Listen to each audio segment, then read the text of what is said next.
Welcome back, everybody. Hey, I want to do a quick update. You can see I got the inner fenders painted, putting them in. That's on a upcoming episode. But I want to do a quick update on the XJ steering shaft upgrade I done. It's just going to be a quick little show you what I did. Do you remember the shaft I bought slid over the column and just was a clamp fit? I didn't like that. So this is what I done.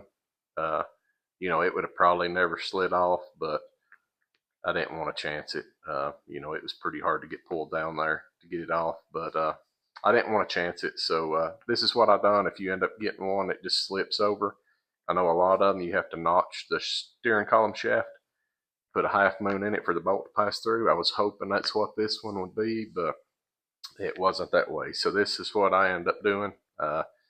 Hopefully it'll help somebody out. If you've not seen the video on putting the shaft in, you can go back and find it somewhere. It's on there. But again, thanks for watching. Don't forget, like, comment, subscribe. Well, I got my inner fenders painted last night. I'm gonna have a little video on them, but before I bolt those in, I had something I wanted to do. If you remember, we put the XJ steering shaft on the 83 K20, and I wasn't real happy with the way it bolted on.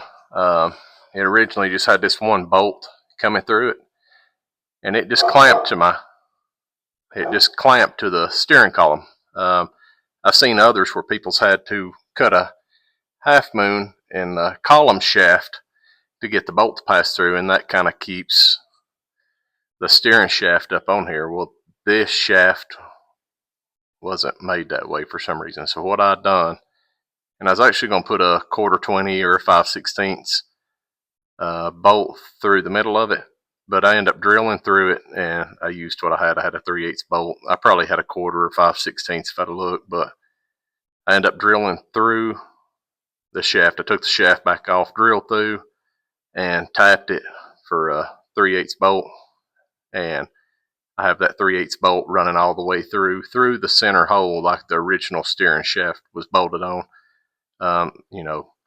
Was it necessary? Probably not. I don't know. But, I feel better about it.